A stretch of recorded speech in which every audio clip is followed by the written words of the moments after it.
We began with a collaboration with the chemical and engineering group, where they introduced us to this concept that you could incorporate small molecules, which is the fancy word that we use for drugs, and other very small materials, that we'd be able to put that into a nanoparticle, and the nanoparticle looks like a bacterium, and we think it tastes like a bacterium, not personally, but to cells.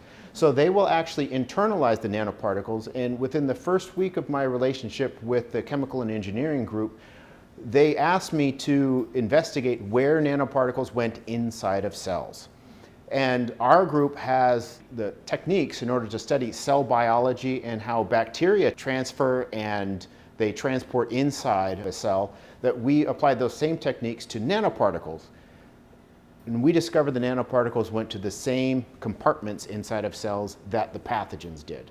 So we talked with our collaborators. They agreed that they would be able to take common ordinary antibiotics and that we would see if we could improve on their ability to kill bacteria by putting them inside of nanoparticles. And that is in fact found to be the case. And so a number of those highly infectious diseases that we study, they are intracellular diseases, which means that when they are inside our bodies, they hide inside of our cells.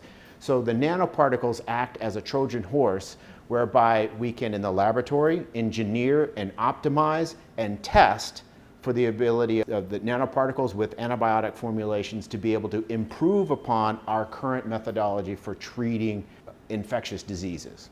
And so we're working on a number of different pathogens. Those include tuberculosis, they include SARS, which, as I mentioned before, is a virus, but they actually have similar pathways that they overtake in which they reside inside of the cell.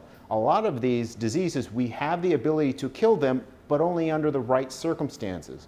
So what we are trying to do is actually remove one of the key barriers, and that is these pathogens like to hide inside of our cells because it keeps them away from antibodies that our immune system will produce, and they will also hide them away from drugs and therapeutics that we will take to try to mitigate that disease.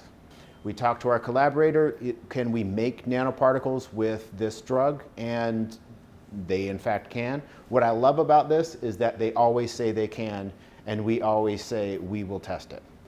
And it's only because you have that established relationship that you are able to move from an idea to a pilot test within such a small period of time, but everybody is vested in that success.